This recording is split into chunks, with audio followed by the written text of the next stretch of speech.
let's not talk out of line, no more calling anyone a liar and all that stuff, okay? That's all right. Okay, who's the first? Jacob, right there. Don and Tommy, you guys want to come in? Okay. Sorry.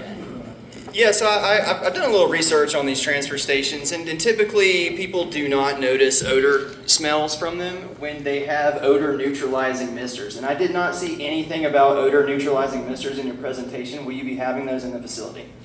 We will have those in our design. If they're needed, we will implement them immediately. We're not going to wait around. Also, there are other options for odor control that we will evaluate if the need becomes, if there becomes a need for that. Sorry, who's next? Who's got the room? Sorry, thank you. I'm sorry, okay, to clarify, the misters are included with the design and to be put in operation as needed, so. I got it for you. Sorry? I can hold it for you. Okay, great. Hey, I've got a couple of statements to make, and then I got some questions since Vicki Campbell isn't here to answer them. The biggest issue I have with this entire scenario is not the fault of the commissioner, it's the fault of the county. There's no notice given to the residents around this ECUA facility or the other debris pit. We need to fix that. There needs to be an indoor, in your front door notice or a mailbox notice that this is going to go down for this town hall meeting, which is why we're basically so empty here. If everybody knew about it, they'd be here. I drove around the neighborhoods, nobody, zero, knew about this if they weren't on the commissioner's email distribution list. That's a problem. Okay, number two, nobody I talked to wants this, and skip down here. That's a solution. Okay, first question, is ECUA a for-profit organization? No, we are a special district in the state of Florida, 5-member board. We are not a for-profit organization. You are a whatsoever. for-profit organization. Don't try to paint that big lipstick any other way.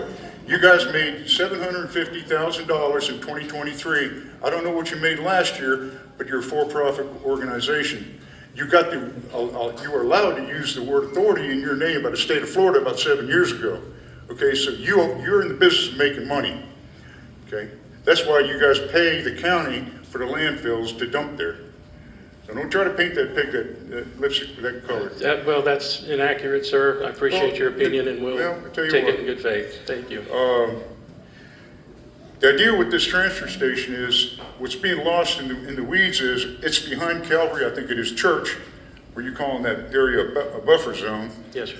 Walmart Marketplace, the Speedway, and I got a call from the Coach and Ford Steakhouse and all the people on the strip malls at Walmart and the fairgrounds, okay?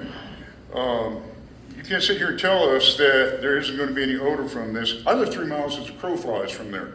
I don't really think, this ain't my dog, ain't my pony show, okay? So I'll be clear.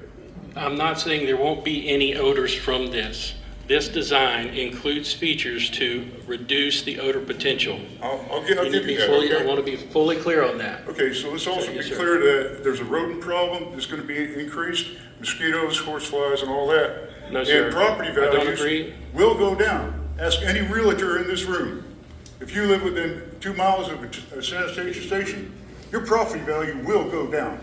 That is a fact. So with regard, you got a few things to highlight there with regard to the rodent issue. I'm pretty certain that this will cut down on the rodent issue, because we don't have garbage trucks that would sit out in the open overnight because we don't have a place to dump this waste. But there's That's going to be what this waste is in to there, do. so you're going to have an increased rodent problem. And by the way, you got a church right behind you, all right? You got a steakhouse right behind you, you got Walmart around the corner, all right? And you got the residents all around that. And we also have a pest control program that we want I'm once sure a you week do. for our program. So do I. It's called RAID. I want to make sure the information gets out there to the. So here's the thing, you're building a $15 million facility, right? We estimate that's the cost. Right, okay. So first of all, why are we being billed $1 on each of our 84,000 resident bill? $1 for a transfer station that doesn't exist. Why is that? That's what we have proposed to fund. Not proposed, it's happening right now. It happened last month. Yes, and sir. the month before. So, okay, that's what is going on right now to fund the proposed facility. So you're funding That something, was- you're that making was us the pay way- for something that doesn't exist right now. May I respond? Okay, that is the way our board chose to fund this project. I don't care. Out of capital funding of this nature on each bill rather than other funds. Plus, we Gotcha. went out and got a $3 million appropriations to help out, sorry. Tell you what, that's why your billing process needs to be investigated by Don Gates' office. All right? I believe the You're gonna money's all increase- being set aside into an account to pay for the transfer station. You're gonna increase our bills by 6% and $3 on top of that 6%, supposedly until this $15 million facility is proposed. I don't know where you're It's- getting it's that paid information. off. Sir, that is not Incorrect. accurate information. It's published on the website. Not about this transfer station, sir. Yeah, it is. Go look at your own website. Go look at the reviews. Yes, sir. Okay, we do have some other questions too, but go ahead. Well, here's the thing. You know, ECUA CSO John Woody is salary at $241,000 a year. It's $250,000 a year. Why don't you guys fix your own trucks instead of building this transfer station? I drove by that station, your location. You got 50 trucks ready to go pick up trash, sitting there ready to go. Good for you. You got 150 trucks in disrepair at that facility that could be fixed and do the job of this transfer facility that doesn't need to be done. You're saying you gotta shorten routes and stuff so you don't have to go back twice? If you fix your own equipment, you won't need this thing. No, sir. I disagree. Part of this project is to reduce the wear and tear on our vehicles. So if we repair them and they still keep getting the same wear and That's tear. why we're paying you you. know, We do repair, sir. We do have repair. Mechanics on duty, we repair I've our been trucks talking all with the Vicki time. Campbell about this for 10 years Okay, now. sorry, I think we need to move on, sir. There are a number of people that are asking questions, so thank you. That's what I got there. Yes, sir. The gentleman behind you, sorry. Hey there. Two questions. One, are all the